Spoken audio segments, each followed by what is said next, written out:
Flashback, Geneva. The 2017 Aston Martin DB11 debuts its artfully sculpted body, signaling a departure from the brand's luscious yet familiar design language. But this time, the car in question is more than just a pretty face.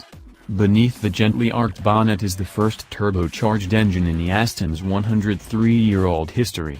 Gone is the so-called vertical-horizontal architecture, replaced with a bonded aluminum chassis that's so new that it has yet to be graced with a catchy marketing name. Sumptuous interior? Check. Slick multimedia system? Finally. The quickest, fastest, and most powerful DB to date?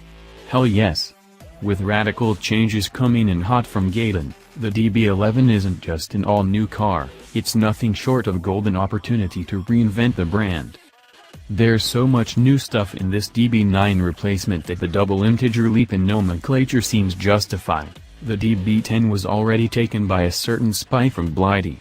In the grand scope of the Aston Martin lineup, the DB11 inherits the DB9's role as the archetypal grand touring car, elegant but quick, thirsty for miles.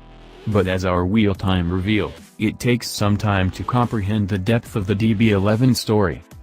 When you settle into the $211,995 Aston Martin DB11, there's a lot to take in, especially since our tester is a verification prototype that's 2 stages away from final production. Hence, the data logging equipment and big red fire suppression button.